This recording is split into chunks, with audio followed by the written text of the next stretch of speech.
Hello, everyone, and welcome to the third episode of The Beat for the fall 2016 semester. I'm your host and opinions reporter for Riverside City College's Viewpoints, Jonathan Van Niel.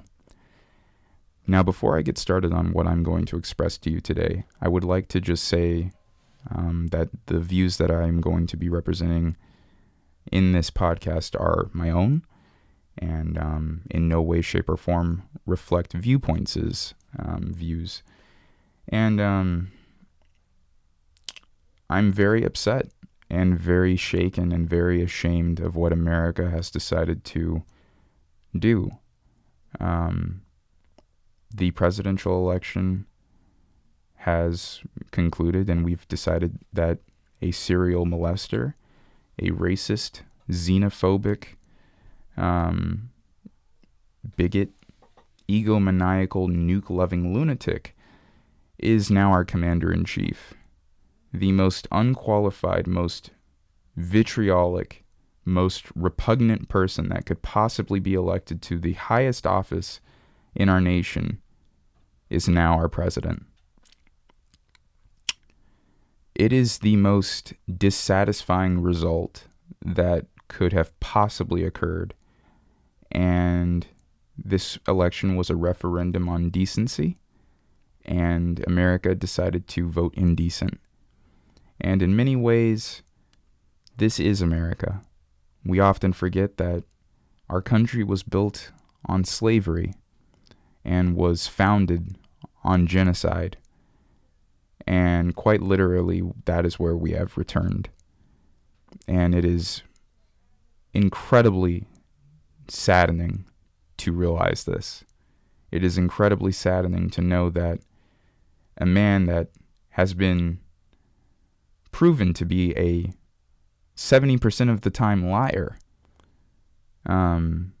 is now has successfully sold the American electorate the pipe dream, we're going to be winning so much, we're going to be winning so much that you're going to be tired of winning. And the American public has proven themselves to be as inept and as uneducated as I believe that they are. And that's very, very disheartening, and it's just it's tragic. It's incredibly tragic. You know, Trump was quoted saying that he loves the poorly educated, and that is quite literally who has decided to back him up. These people have voted against their own interests. You have individuals who are working class, lower middle class individuals, or lower class individuals themselves have essentially decided that Donald Trump is the voice of America, and that is their voice as well. And that is so incredibly shocking. As a man that is a multicultural man, I'm Black, Dutch, Seminole Indian, Puerto Rican, and Portuguese. I'm subject to all sorts of different microaggressions. I've experienced all sorts of racism. And it doesn't help having dreadlocks as well. People often think that I am a marijuana smoker, or I do drugs, or I drink, or I'm, bad at school, or what have you. I don't get good grades, when all of those things couldn't be further from the truth. But I'm constantly subjected to all these different microaggressions, and it's not a shocking thing to know that racism is still alive, and people that say that it's not alive are generally just poorly educated and just don't give a damn about such things, or they are majority of the time I would say that they are the ones that, whether consciously or subconsciously, are keeping it alive. I've been pulled over by cops. I've been stopped by several different police officers for just walking, not doing anything remotely suspicious, but just walking while being even though I'm not just a black man, I do identify with black, but walking around in America as a black man is apparently suspicious. And we have, in unison, decided to vote someone that represents that ideology into office. It is shocking to me that the American public has decided that a few emails that were sent from a private server and that revealed nothing seriously incriminating, and they've decided that that is more repugnant than I want to grab someone by their genitals, or all of the other incredibly racist, homophobic, bigoted statements that Donald Trump is responsible for. I am just very shocked and amazed, but simultaneously not surprised, and just sort of expected this, because this is the real America. This is the real America. I feel as though that this is the time where we are going to become split, truly split. And this is the decision that we are faced with. We are either going to move in a direction that is going to foster compassion, empathy, sympathy, acceptance, diversity, or we're going to move in the direction that Donald Trump is going to take the country in. And that's going to be fascism. That's going to be a limit to everyone's free speech. That's going to be a limit to everyone's freedom itself. You know, we have so many individuals. We are in the Inland Empire, and we are a predominantly Latino community. But we have several undocumented students that attend Riverside City College. And they're very worried. They're very concerned about their well-being. They're concerned about their friends' well-being and their family's well-being, because many of these individuals are undocumented, and they are now operating under the assumption that if Donald Trump lives up to what he has said previously, that these people could quite possibly be ejected from the United States, that their citizenship will be revoked. And if they are not legal citizens, then they will just simply be kicked out. And that is so fundamentally wrong and goes against all of the wonderful ideals that were proposed by all of these great minds that helped shape the America that we thought that we lived in. When we hear about Martin Luther King and Malcolm X and all of the great civil rights leaders that came before us that allowed me to have a voice, because without them I wouldn't even be able to be speaking in the manner in which I'm speaking to you all right now. The fact that those individuals envisioned a country that was accepting of others, and that was, its goal was to be diverse. Its goal was to foster an environment where no one is feeling hated, where no one is having to fear for their well-being, where everyone is given a fair a fair chance and the ability to actually pursue happiness. That opportunity potentially just went out of the window. And I understand that right now I am arguing with my emotions, and I understand that it's never truly intelligent to just base your arguments off of emotions. But facts are, the stock market is not in the best position right now. Quite literally, our dollar just tanked. First time in American history, the Canadian dollar is now superior to the American currency. That should be shocking to a lot of people. So for all of the individuals out there that said that they're done with this country and they're going to just move to Canada, good luck, because right now the dollar is weaker, and it's going to be very expensive for you if you are actually legitimately considering such a move. And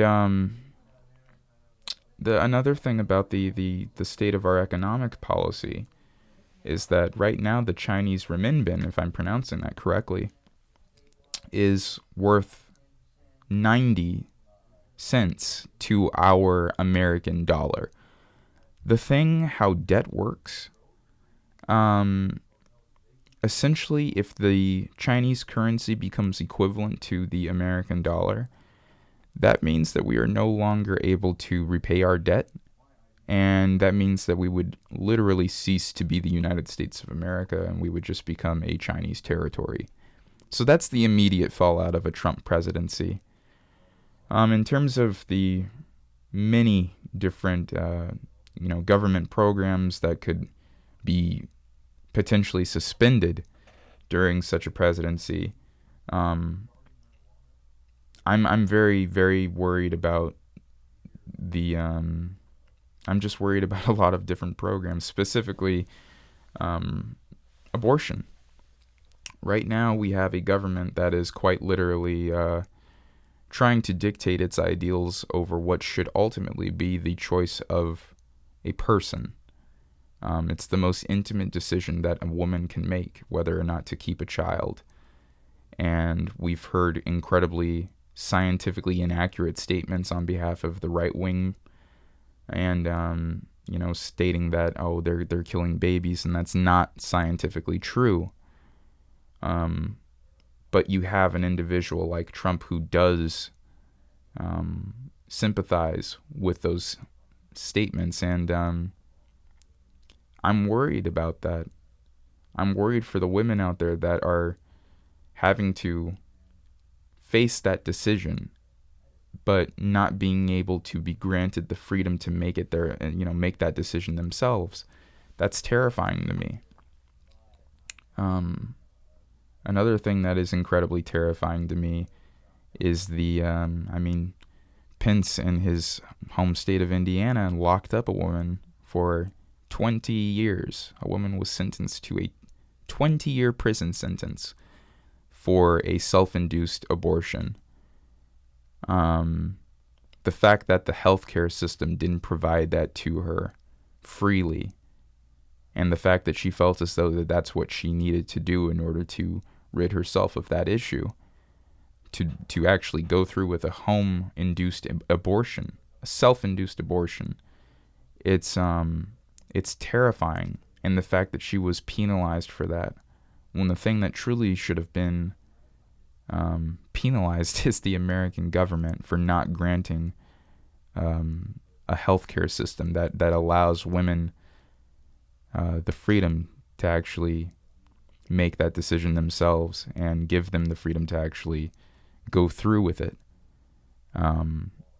Frankly, the United States government has no business placing its laws and referendums on a woman's body, and anyone that voted against that doesn't really believe in equality, if that's the case.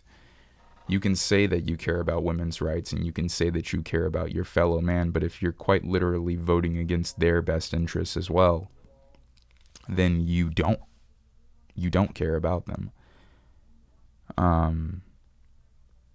I'm very concerned with just the presence of a Trump presidency. I'm very disheartened by it all. Quite literally, I have many friends that are Muslim, and one of my friends, Ariana, I will keep her last name as anonymous, but she was actually contacted by her mother earlier today, and her mother is devoutly religious. She's been Muslim her entire life. She was told today by her mother, "Hey Ariana, please don't wear your hijab today." The fact that individuals feel as though that their freedom of expression, their freedom to have faith in whatever they wish to believe in, is now in question and could be subject to not just ridicule, but persecution. It's incredibly disheartening, and I'm so worried about the well-being of specifically people of color in this country.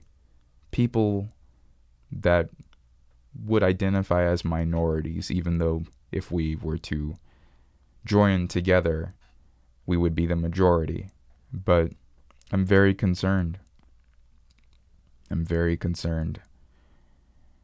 And this is who we've decided to elect. And I couldn't be more ashamed of my country.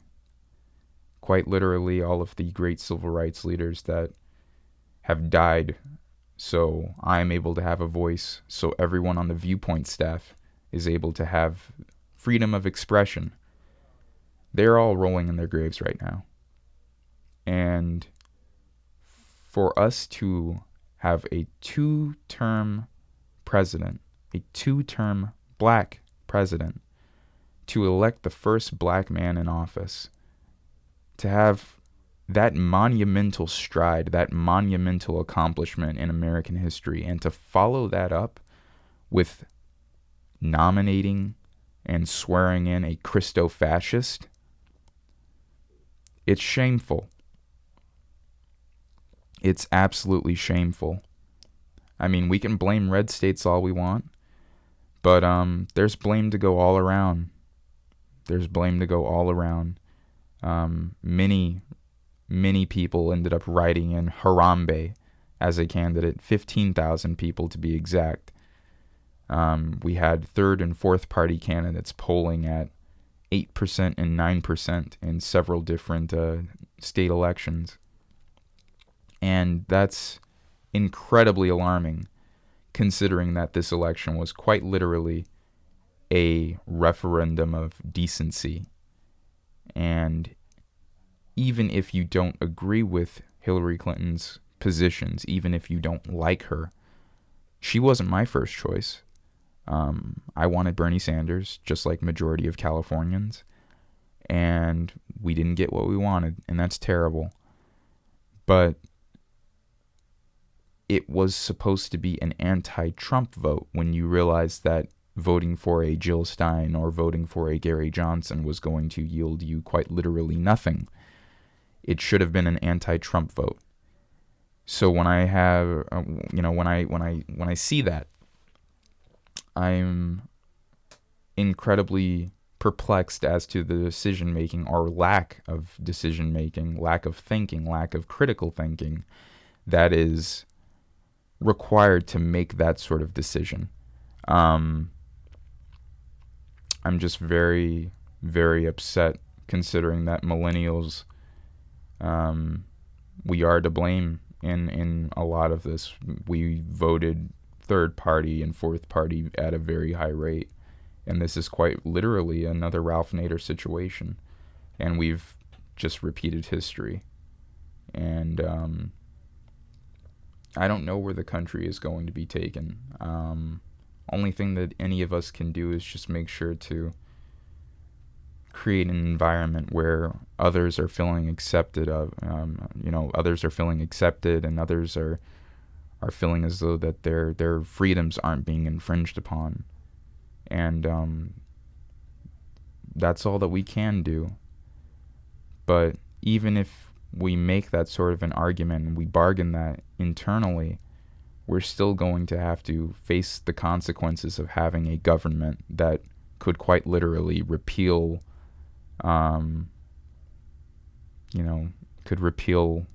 all these different things that are granting, minorities and just citizens in general a lot of freedom. I don't know if gay marriage is going to stay legalized. I don't know if all of those freedoms are still going to be present. But this election wasn't about selecting who was going to be the next commander-in-chief. It was about setting a precedent to the rest of the world. And the world is as shocked as I am. And the world is as disgusted as I am. And the stock markets are reflecting that shock and disgust. And frankly, the only thing that any of us can do right now, I've already said it, but only thing that we can do is just try to live as freely and as lovingly as we possibly can. Now is the time to rely on the three most important pillars of human interaction, and that is compassion, sympathy, and empathy.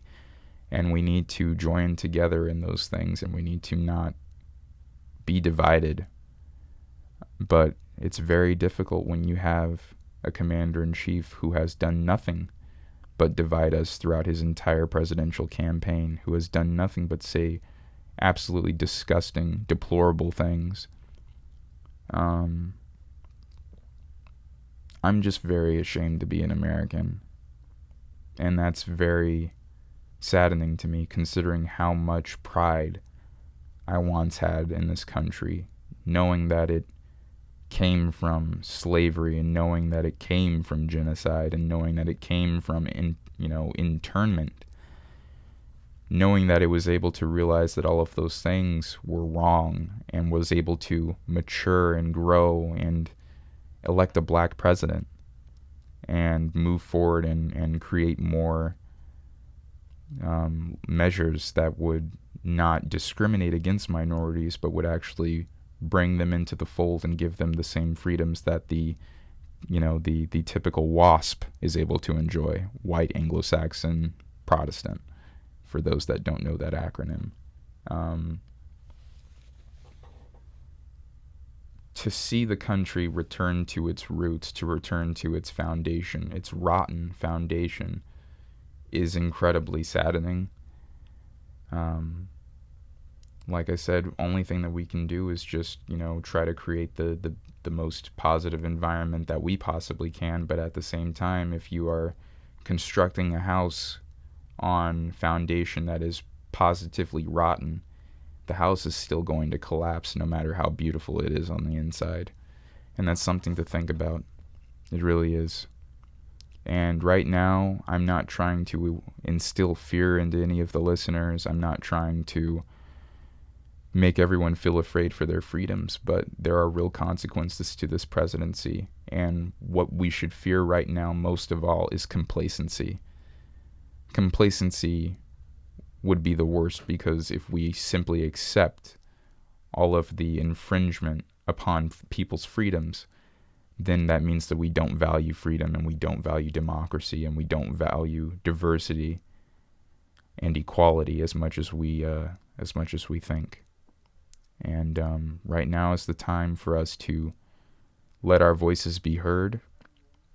Right now is the time for us to not be afraid of evil, because it can be triumphed, and I believe it will be triumphed. Thank you all for taking the time to listen to this. It is truly a privilege, and this is not something that I have ever or will ever take for granted. And I would just like to thank the Viewpoint staff for allowing me to express myself to the best of my ability. I haven't come in with anything prepared. I've just merely been speaking from the heart. Thank you so much for listening. I hope you're having a good day.